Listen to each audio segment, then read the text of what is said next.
Во Македонија во моментов се случува невиден феномен на овие простори со масовна појава на пожари на отворен простор, предизвикани од човечки фактор главно од неажурност или намерно подметнување што тешко се утврдува.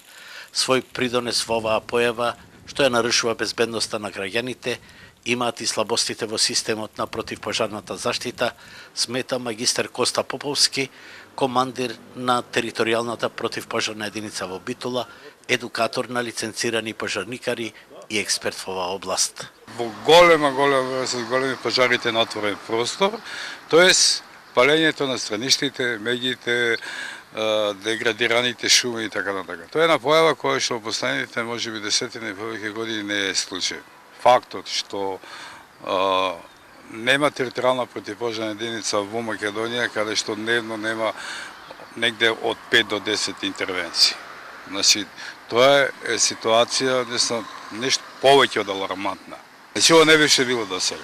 Луѓето чистат, палат, едноставно ќе го запали објектот и ќе се оди дома, а не знаејќи дека во близина има куќа или во близина е шумата и така натаму. Подитно треба да се смени законското решение според искуства во Хрватска за палење во присуство на стручни лица.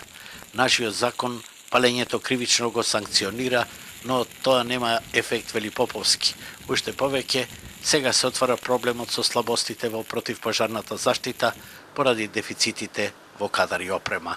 Сите единици во државата, значи не само наша, него сите единици, бројот на пожарникари е преполовен.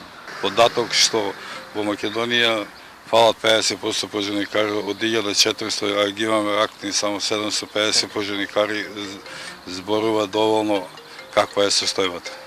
Опремата е таа како што е, значи со просечна старост, да не се повторувам, 35 возила, 35 години до возилата. Во моментот во Македонија не постои соодветен образовен систем за професионални пожарникари, а само преку образување на возрастни единствено во школата Пегас во Битола можат да се добијат лиценци и сертификати. За оджачари нема интерес, иако се најавува задолжително чистење на оджаците, а во Битола само во јануари избувнаа дури 38 пожари од нечисти оджаци.